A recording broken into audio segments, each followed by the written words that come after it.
Gil Martin here, and welcome everybody to today's episode of the Daily Packers Post. I'm Gil Martin, and we are here every day, Monday through Friday, bringing you in-depth coverage of your Green Bay Packers. Don't forget to like this video, hit the subscribe button, and hit the bell so you get new episodes as soon as they drop. Today, we're going to take a look at the Packers' 5 biggest needs heading into the offseason. And look, let's face it, these are things that will change over time depending on the moves that GM Brian Gutekunst makes. And, players will get re signed. I'm sure there will be some players who will surprise us by being either released or traded at some point. And obviously, over the course of the offseason, you're going to have free agents who sign with the team. So these are going to be evolving. And of course, you also have the draft. But here are the top 5. We're going to go in reverse order, and we're going to start with number 5. And this may be a little bit of a surprise, but it's going to be kicker. Why? Well, let's say it this way. Brandon McManus is an unrestricted free agent. I know the Packers are interested in getting him back. I would assume he will be willing to re-sign with the Packers, but until the ink is dry, we do not know whether or not McManus will be back. Now, he'll turn 34 at some point early next season, but, that's not very old for a kicker, and he should still have 3 or 4 years left. McManus, he hit 55-yard field goals at Lambeau Field in December and January. He hit field goals in the clutch. He only missed one field goal all regular season after taking over for Braden Narvison after week 6, and he really solidified the Packers' kicking position. What we don't want to see is the Packers going back to the mess that they had with Anders Carlson struggling and Narvison struggling. And what did they bring in at different points? 6 or 7 different kickers in training camp, on the practice squad. So until we know more about the kicking situation and whether or not McManus is back, kicker has to be number 5 on our list. At number 4 right now is center. And look, Josh Myers is one of the few starters. I think there's only 2 starters who will be unrestricted free agents for the Packers this offseason. So, look, whether or not Myers will be back, I'm saying it's around 50-50. Fans have always been critical of Myers because of the fact that he never lived up to being a second-round pick and playing at that high level, and that the player drafted immediately after him became a Pro Bowler. So obviously fans have been a little frustrated by Myers' play. The fact of the matter is the coaching staff loves him. And I think that there is a pretty good chance that he could resign. But again, until he does, we don't know whether or not he'll be back. And yes, the Packers, they love versatility on the offensive line. It's something this team, both, Gutekunst and Matt LaFleur and the coaching staff emphasizes. They want linemen who can play multiple positions. So if Myers isn't there, you have Elton Jenkins, who has experience playing center. You have Zach Tom, who can certainly play center. Travis Glover probably can be moved to center.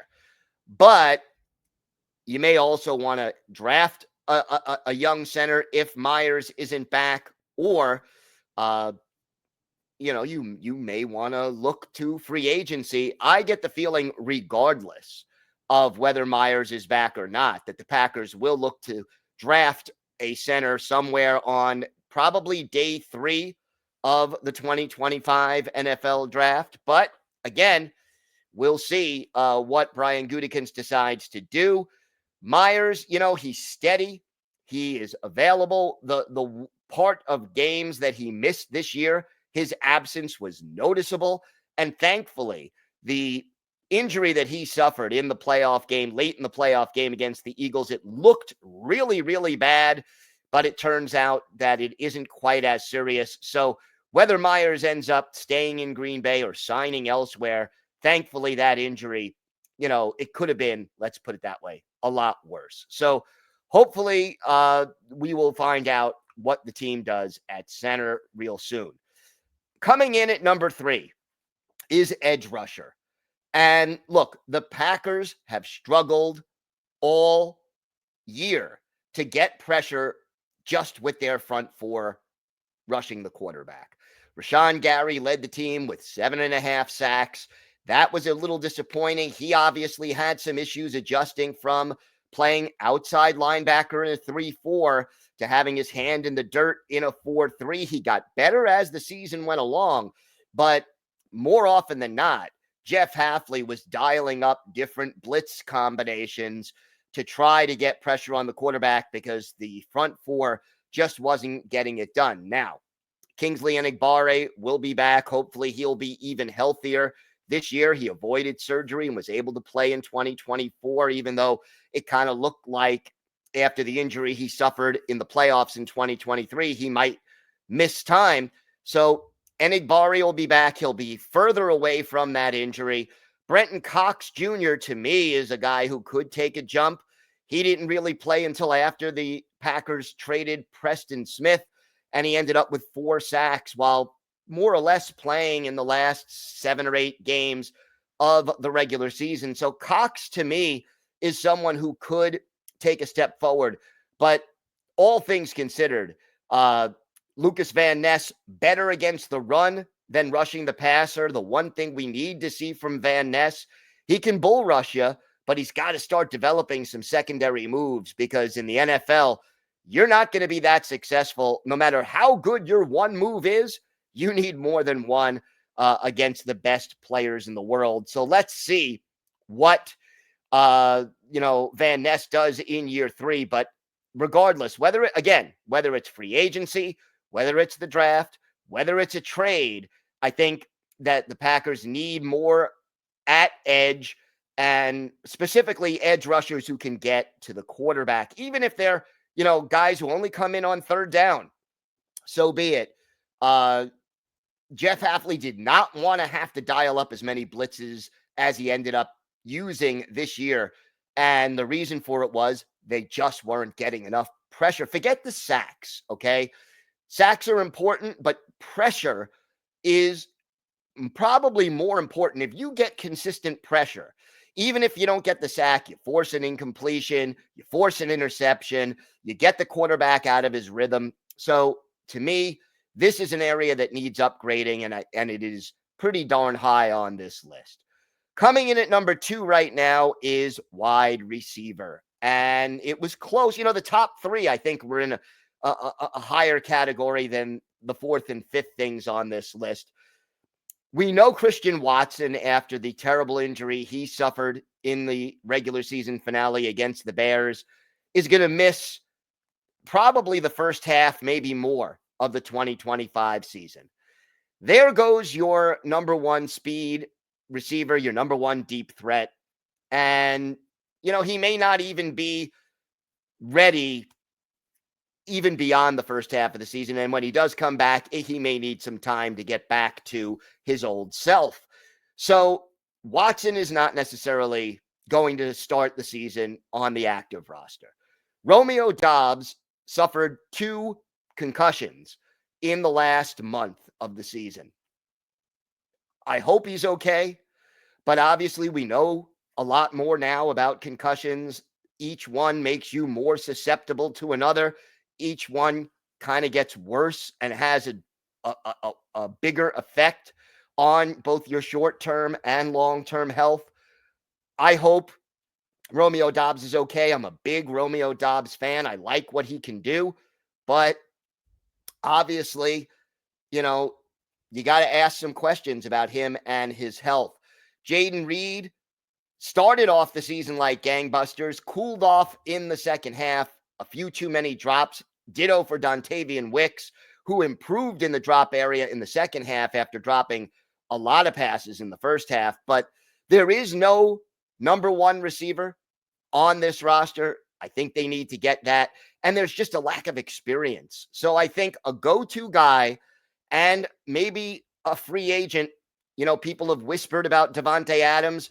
I don't necessarily think they're going to go back and re-sign Davante, but somebody who can give this team experience and who can be the go-to guy for Jordan Love would be a really big step forward for the Packers. So wide receiver is my number 2. And at number 1 right now is cornerback. Why? Well, here's the deal. We do not know about the future of Jair Alexander. We talked about this yesterday. So if you haven't seen it, check out our video on Jair and his future in Green Bay. Who knows? At getaway day, he declined to speak to the media, made it sound like he may have played his last game as a Packer. I hope that's not true, but he's got to get healthy. He's only played 7 games in each of the last 2 seasons. That's 14 out of a possible 34 games. And hopefully, he and the coaching staff would be able to get back on the same page. When he's healthy, Alexander is, pretty close to a shutdown corner, and there aren't a lot of them in this league. But whether or not he's back, his injury history tells you still need to get reinforcements. I'm not so sure Eric Stokes is back. He is an unrestricted free agent. Keyshawn Nixon said he wants to be cornerback 1, doesn't want to return kicks anymore. Not sure that's going to happen. Matt LaFleur said, hey, I'll talk to Keyshawn. We'll figure this out. But again, if it's Carrington Valentine and Keyshawn Nixon as your starters, you still need more depth. And again, if Jair Alexander moves on, you definitely need another player who is a starting caliber corner. You need depth at corner. It's a critical, high value position in the NFL. And if you move on from Alexander, you definitely need to reinforce the cornerback position. So that, to me, I would not be surprised to see Brian Gutekunst either draft a quarterback on day 1 or day 2 of the draft. And we've seen Gutekunst do this many times, double or triple down at a position of need. So whether it's a free agent, multiple draft picks, or both, it would not surprise me. To me, the top 3, cornerback, wide receiver, edge rusher, are all candidates that we could see Brian Gutekunst double down on and, make multiple picks and or sign multiple players or acquire multiple players through free agency or the draft. And the Packers' cap situation is very healthy this year. They have enough money to go out and add a couple of free agents that would fortify this team and just help it go from a playoff team to a true elite contending team. All right, I am Gil Martin. We are here every day, Monday through Friday, bringing you in-depth analysis of the Packers. Check out our website at thepackerspost.com for our in-depth articles about the Pack. And don't forget to hit the like button and subscribe so you never miss an episode. I'm Gil Martin. Have a great day, everybody. And of course, go Pack Go.